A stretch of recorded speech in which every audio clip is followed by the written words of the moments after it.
I arrange a cluster of sunflowers in the crystal vase my grandmother left me, their bright faces catching the afternoon light that streams through my dining room windows. My blue dress the color of a summer sky sways against my legs as I step back to assess my work.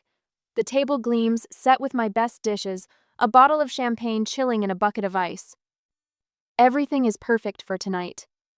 My eyes drift to the framed certificate on the wall, its gold-embossed letters declaring my mortgage paid in full, 6 months ahead of schedule. 5 years of double payments, no vacations, and countless overtime shifts have culminated in this moment. At 31, I own this house. Every nail, every floorboard, every inch of it mine. The doorbell chimes, sending a flutter of butterflies through my stomach. I smooth my dress, inhale deeply, and open the door with a smile I've been practicing all day. Welcome. The word comes out higher than I intended. My parents stand on the threshold, Dad in his customary button-down, Mom in a pressed floral dress. Their smiles don't reach their eyes. Cambria. Mom offers a stiff hug. The house looks nice. Dad steps past me, surveying the entryway. This neighborhood has really gone up in value lately. Smart investment. Before I can respond, Taryn bustles in with my niece and nephew trailing behind her. Her divorce finalized 3 months ago, she scrutinizes my living room like she's conducting a property assessment. "Where should I put our bags?" she asks, not bothering with hello. "You're not staying the night," I remind her gently. "It's just dinner, remember?" Taryn's lips purse. "Right, of course." I lead them through the house, pride swelling as I point out the hardwood floors I refinished myself, the kitchen backsplash I installed over a long weekend, the guest bathroom I completely renovated. "You did all this yourself?" Mom's tone suggests disbelief rather than admiration. "Every bit," I confirm. YouTube tutorials and a lot of sore muscles. Dad taps at his phone, barely glancing at my handiwork. At dinner, I raise my champagne flute, heart full, to freedom and finally paying off my first home. The silence stretches a beat too long before glasses reluctantly lift. Their muted clinks sound hollow against my enthusiasm. Speaking of homes, Mom interjects before I can savor the moment. Taryn's having such trouble finding a place with the housing market so tight. Taryn launches into her struggles with landlords and impossible rent prices. Dad nods sympathetically, while continuing to text under the table, the blue glow of his screen reflecting off his glasses. "I made chocolate torte for dessert," I announce when dinner plate's empty. "Let me grab it from the kitchen."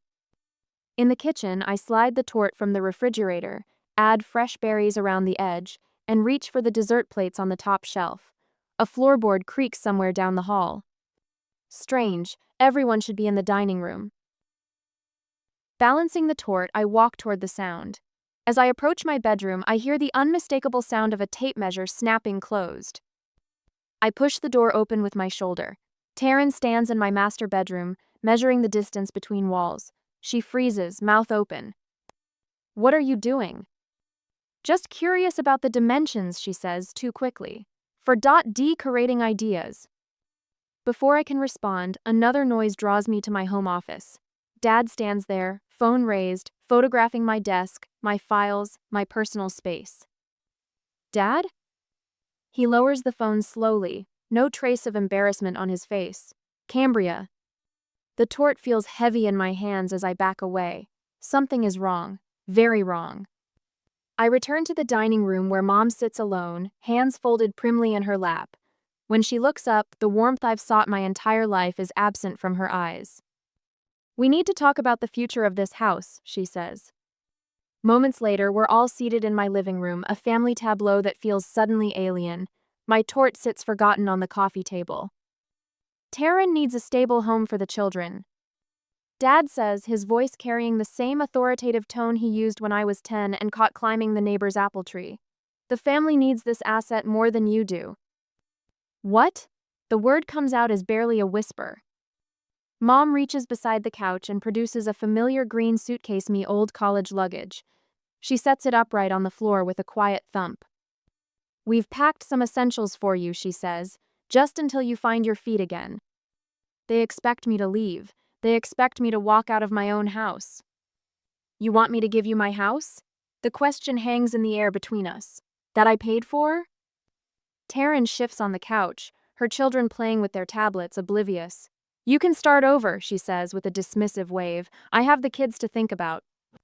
Something catches my eye on the kitchen counter. A stack of business cards. I rise slowly, walk over, and pick one up. Lakeside Realty Janine Thompson. The room blurs at the edges as understanding crystallizes. They've already contacted a realtor. They've been planning this. Without a word, I walk to the front door and pull it open, a rush of cool evening air clearing my head. It's late, I say, my voice steadier than I feel.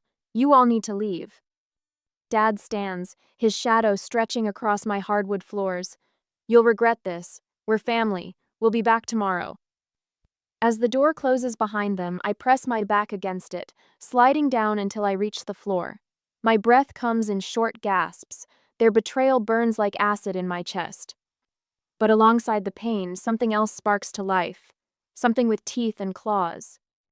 They wanted my home. They would learn that they couldn't take the woman who built it. Sleep eludes me. Every creak, every whisper of wind against the windows sends me bolt upright in bed.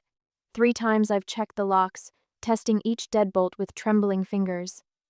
The grandfather clock in the hallway, a weekend flea market find. I restored my self-chimes 4 times. Dawn isn't far off. I wrap myself in the quilt my grandmother pieced together before arthritis claimed her hands. The living room feels foreign tonight, as if the furniture itself witnessed a betrayal it can't forget. My eyes keep returning to the spot where Mom placed that green suitcase, where they expected me to simply leave. 5 years ago, when I first toured this house with my realtor, Dad stood in the driveway, arms crossed over his chest. It's too much house for just you, Cambria, he said, not bothering to lower his voice as neighbors walked past. You'll drown in maintenance costs. Be practical. Mom nodded beside him, adding, You could rent something nice for half the cost, or stay with us until you're really ready. I signed the papers anyway, my signature wobbling with a mixture of defiance and terror. That first night alone, I sat cross-legged on bare floors, eating takeout by flashlight because the electricity wouldn't be connected until morning. It felt like victory. Now, I pull the quilt tighter around my shoulders. Did they resent me from that first moment of independence? Was this always the plan? In the morning, my phone vibrates against the coffee table. Unknown number.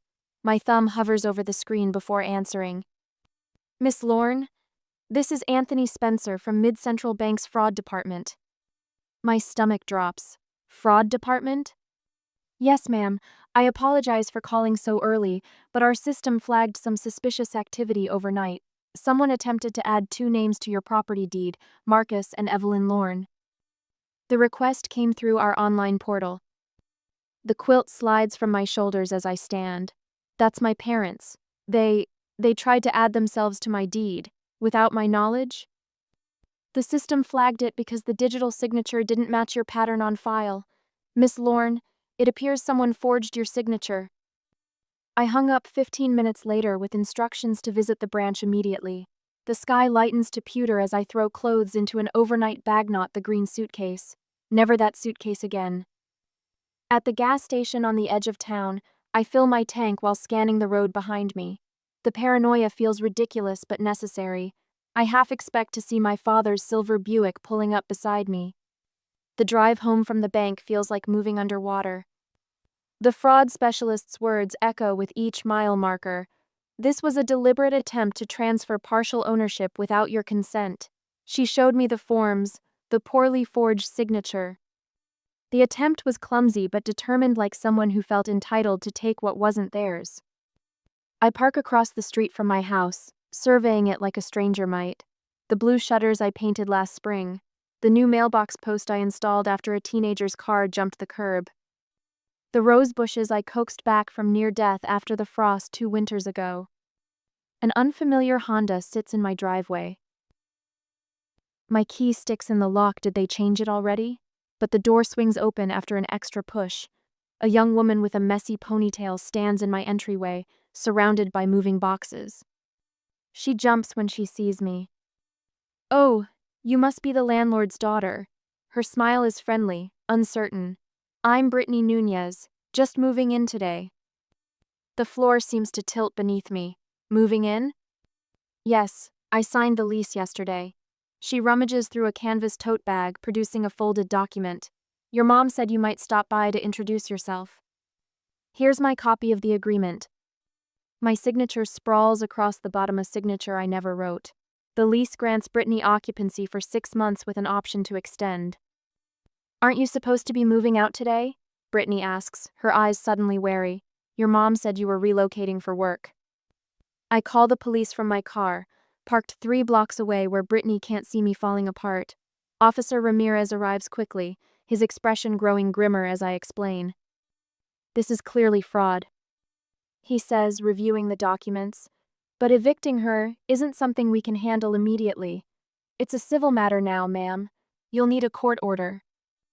She's in my house, the house I own. His eyes soften. She's also an innocent party who signed what she believed was a legitimate lease. The law protects tenants, even in cases like this. I'll file the report, but you need a lawyer today. I drive away with my house disappearing in the rearview mirror, no destination in mind until Naomi's apartment complex comes into view 20 minutes later. My best friend answers the door in sweatpants, her Friday work-from-home outfit. One look at my face and she pulls me inside. They did what? She explodes after I explain everything. Her fingers fly across her laptop keyboard, pulling up Taryn's social media. There it is, posted 3 hours ago.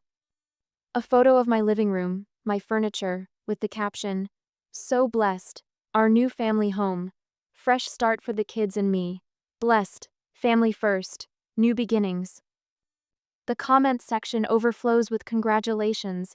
Someone I recognize as Mom's church friend writes, "So glad Cambria finally saw reason and is sharing her blessings." How could they do this? My voice sounds small, even to my own ears. Who does this to their own daughter? Naomi's jaw sets as she reaches for her phone. Harriet Monroe, she says to me, covering the receiver. Best real estate attorney in 3 counties. My cousin used her when their landlord tried to keep their deposit. While Naomi arranges an emergency consultation, I remember something that sends me diving from my laptop.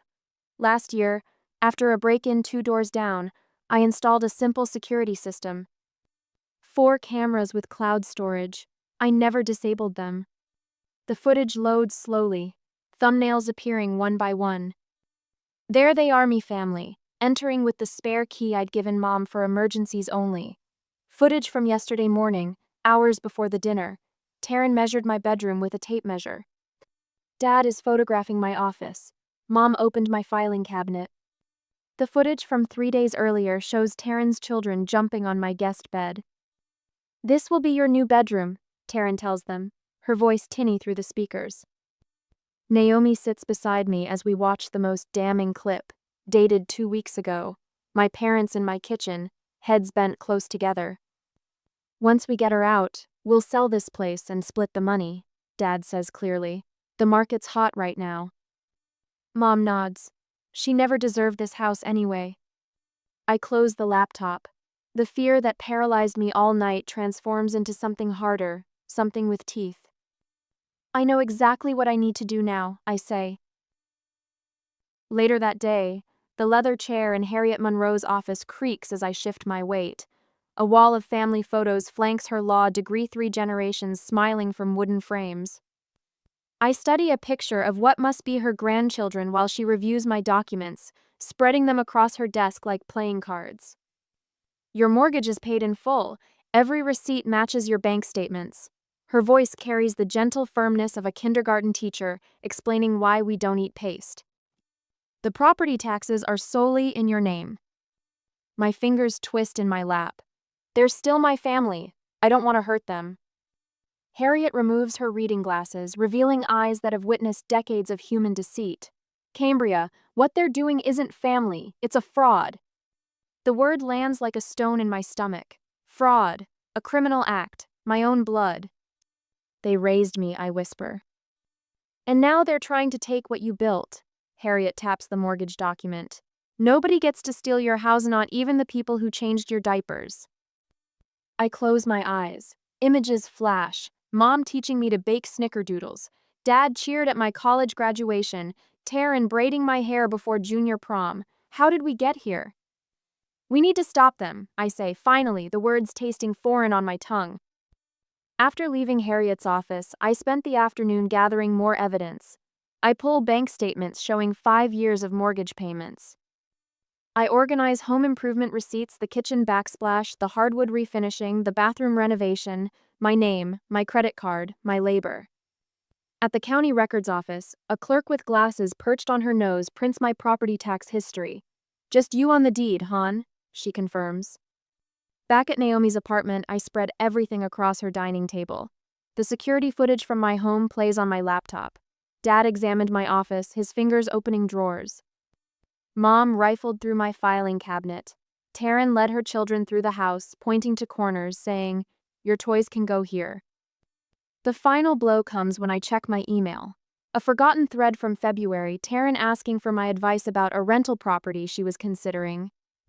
The attached photos: my bathroom, my kitchen, my bedroom, my house. They've been planning this for months, I tell Naomi, my voice hollow.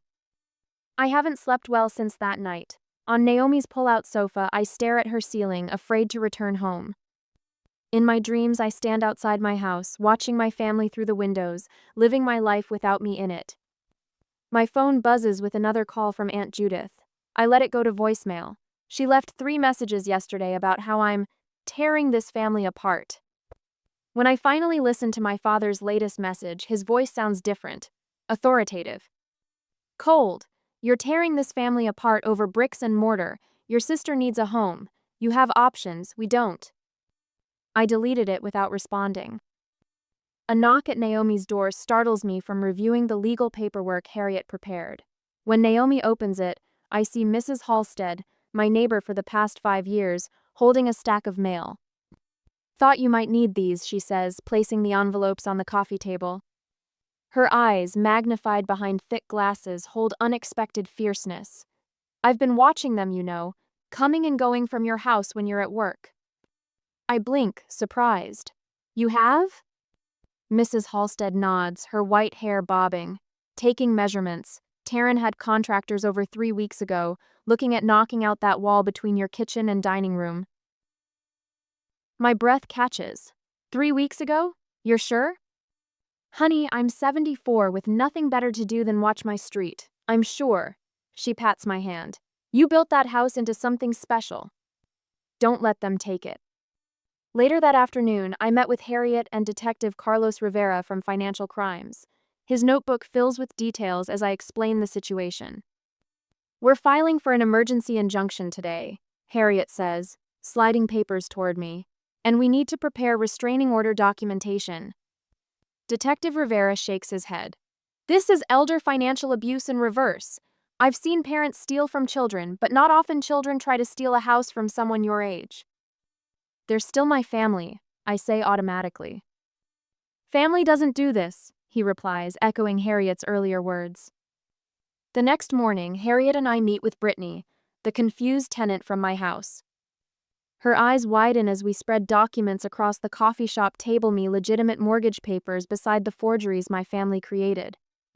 "This is your actual signature," Harriet points out, "and this one isn't."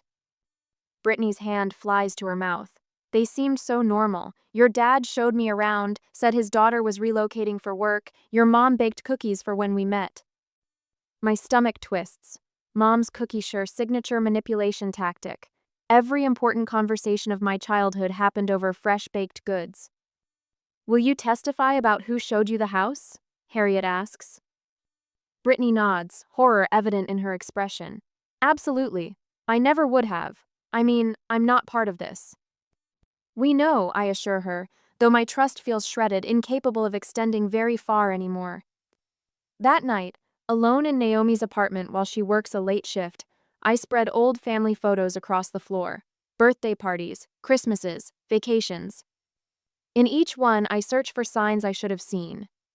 Therage 8, winning the spelling bee. Dad took my trophy to keep it safe. It never reappeared. Another me high school graduation. Mom told the photographer I got my brains from her side of the family. My college acceptance letter somehow became about how they pushed me to apply. The pattern stretches back through my entire life, suddenly clear as glass. This isn't about the house, it never was. It's about control, about ownership, about who gets to claim credit for what I build. I gather the photos, place them back in their box. Something settles in my chestnut piece, exactly. Resolution. The night before our court hearing, Harriet coaches me on my testimony. Speak your truth, clearly and calmly. Naomi helps me select an Outfita navy blouse and charcoal pencil skirt. Professional, dignified. You look like someone who pays off her mortgage early, she says with an approving nod. Before sleeping, I kneel beside Naomi's sofa bed. I haven't prayed regularly since childhood, but tonight the words come naturally. Give me strength to stand up for myself, I whisper into clasped hands. As I close my eyes, my phone chimes with a text from Harriet. The court summons has been served to my family. Tomorrow, we face each other across a courtroom. My family wanted my house. They would learn they couldn't take the woman who built it. Next day, I grip the strap of my leather briefcase until my knuckles turn white, climbing the courthouse steps between Harriet and Naomi. Their presence steadies me like bookends, though my heart hammers against my ribs with each step upward. Remember, speak only when addressed directly, Harriet murmurs, her silver hair catching the morning light. Let the evidence do the talking. Ahead, the courthouse doors swing open. My stomach lurches as I spot Themi family arriving from the parking lot. Taryn clutches her children's hands, her face arranged in a portrait of maternal struggle. The kids look confused, dragged into a battle they don't understand. Don't engage, Naomi warns as Dad spots us and breaks away, striding toward me with purpose. Cambria, this has gone far enough. His voice carries across the stone steps. We can still fix this as a family. Harriet steps forward, blocking his path with surprising authority for her small frame. Mr. Lorne, all communication needs to go through counsel now. The physical gulf between us mirrors the canyon that opened the night they tried to claim my home. Dad retreats, his jaw tight with frustration. Inside, the courtroom smells of furniture polish and tension. I slide into my seat beside Harriet, keeping my eyes forward as the bailiff calls the court to order. Judge Winters enters, a woman with salt and pepper hair and reading glasses perched on her nose. The attorney my parents hired rises first, a slick man in an expensive suit who speaks with practiced sincerity. Your Honor, this is a simple family misunderstanding blown out of proportion. His voice drips with reasonableness. The Lorne family had a verbal understanding about this property serving as a family asset. I bite the inside of my cheek until I taste copper. Taryn takes the stand next, dabbing at invisible tears. My children need stability after the divorce, she says, voice wavering perfectly. Cambria always said family comes first. We thought she meant it. Their attorney turns to the judge. Miss Lorne has options. She's young, single, with a good job. Is it selfish to deny her sister's children a stable home? The word selfish burns in my chest.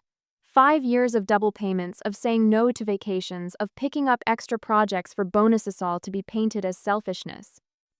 When Harriet rises, she moves with the calm precision of someone who has seen this performance before. Your Honor, I'll let facts speak for themselves. She begins laying documents on the evidence table one by one. Mortgage statements showing every payment made solely by Cambria Lorne. Property tax records in only her name. Home improvement receipts totaling over $20,000. The courtroom screen flickers to life, showing security footage from my dining room. There's Dad, clearly visible, saying, "Once we get her out, we'll sell this place and split the money." Mom's voice cold and clear. She never deserved this house anyway. A murmur ripples through the courtroom. Judge Winters leans forward, her expression darkening.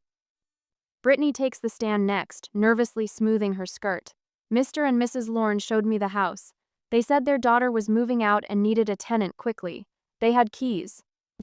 I had no reason to doubt them. My turn comes too quickly. My legs feel wooden as I approach the witness stand. The oath falls from my lips automatically. Harriet begins with simple questions about the purchase of my home, my payments, my renovations. With each answer, my voice grows steadier. Miss Lorne, in your own words, what happened the night of the 15th of April? The memory floods back, sunflowers and crystal. Champagne chilling. My blue dress swaying against my legs. the perfect table setting destroyed by their betrayal.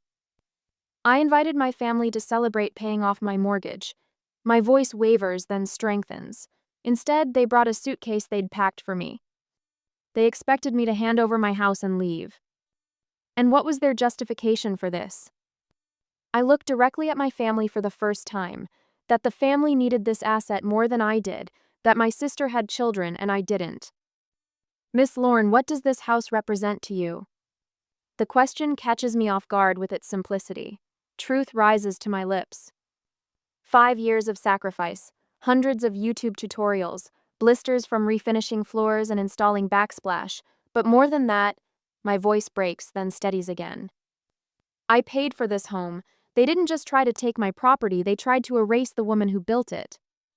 Judge Winters nods slightly, encouraging me to continue. A commotion erupts from the family table. Dad stands abruptly, face flushing dark red as Harriet presents the forged lease agreement.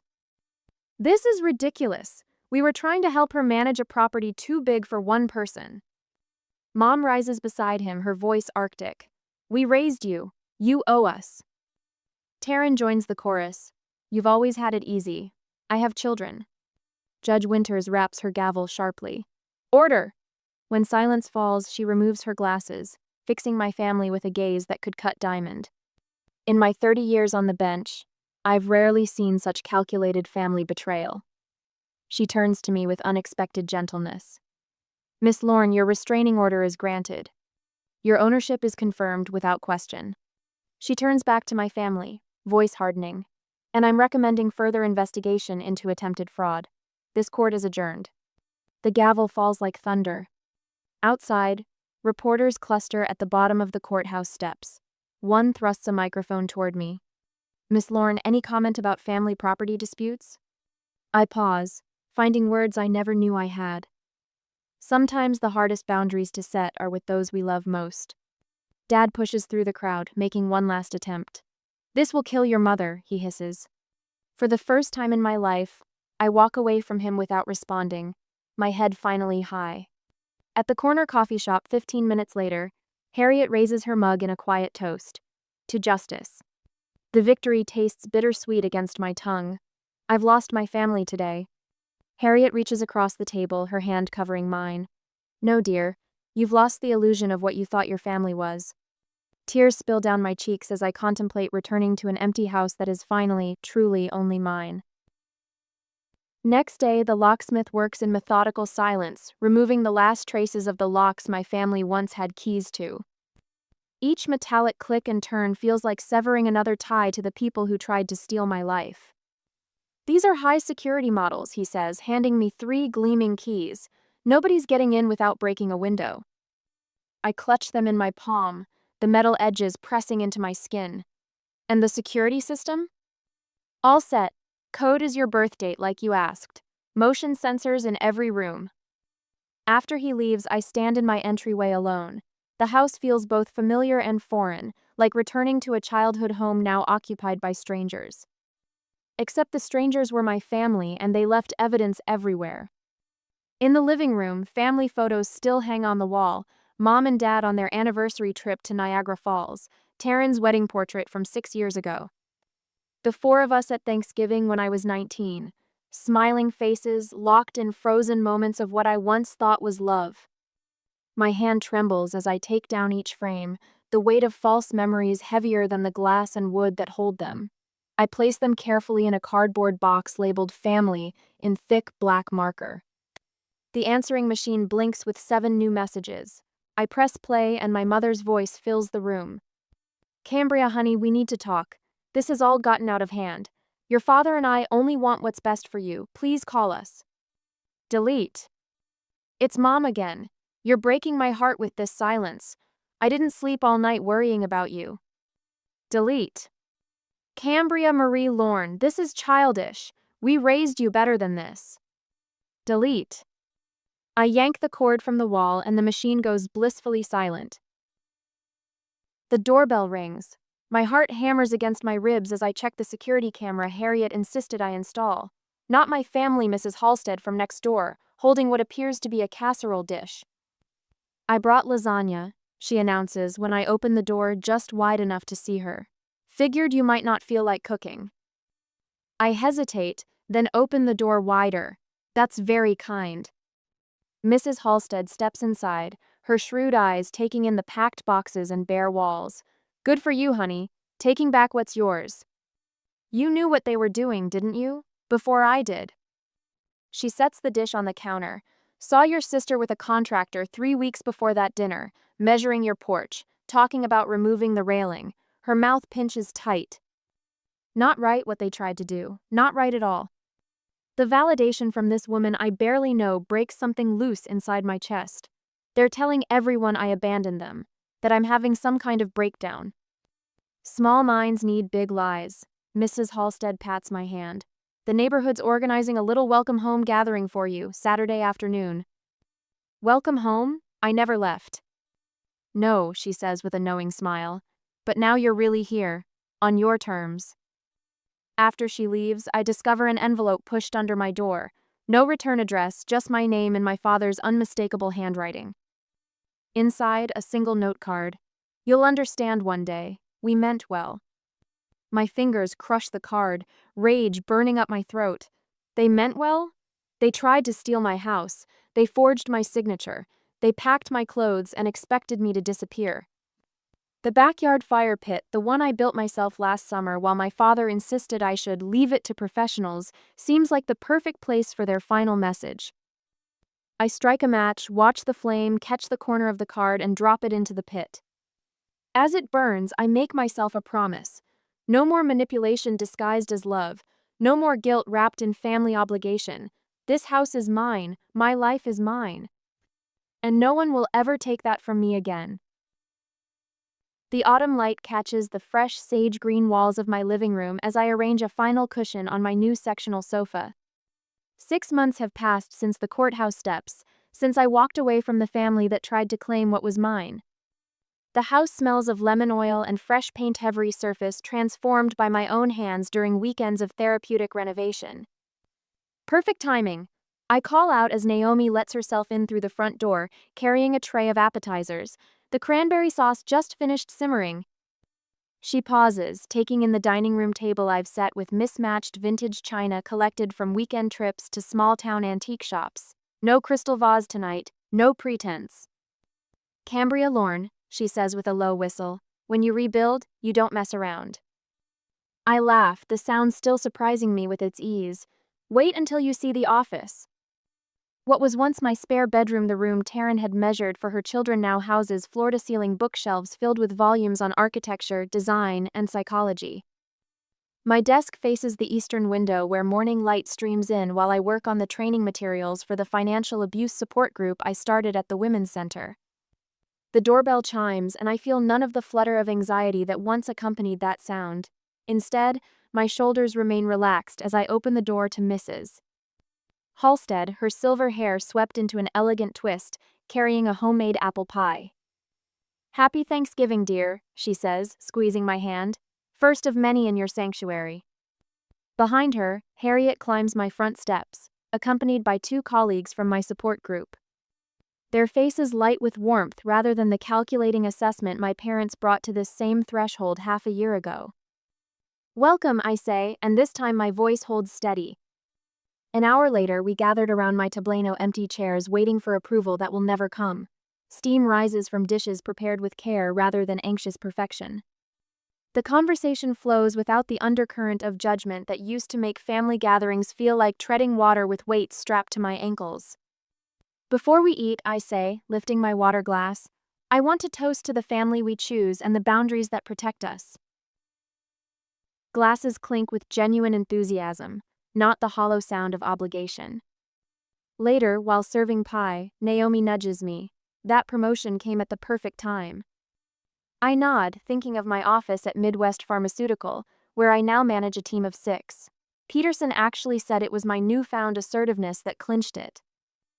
Turns out standing up to family fraud makes board meetings less intimidating. Harriet quips and everyone laughs. After dessert, I slip away to my bedroom and return with a cream-colored envelope. The Arizona postmark arrived 3 weeks ago, and I've read the contents enough times to memorize Taryn's tentative handwriting. She apologized. I tell Naomi quietly while the others chat in the living room. Said she didn't see how wrong it was until they tried the same tactic with her new landlord. And? Naomi asks. And I wrote back setting clear terms. I can forgive without inviting the same people back into my home. The evening winds down as fall turns to early winter outside my windows. Standing in the doorway, watching headlights disappear down my street, I feel the solid presence of the house at my back, not just walls and a roof, but a testament to what I've built twice over. Tomorrow, I'll place the "For Sale by Owner" sign in my front yard, not in defeat but in triumph. This house served its purpose, it taught me what I'm capable of defending. The real estate listings for Portland wait on my coffee table, possibilities rather than escape routes. In my garden, under the watchful gaze of bare trees, I imagine myself speaking to everyone who has ever questioned their right to stand firm against those who claim to love them while taking what isn't theirs. They nearly took my home, but they couldn't take the woman who built it. What would you fight for, even against those you love most? As I close my door against the November chill, keys warm in my palm, I know the answer. Boundaries don't make you selfish, they make you free.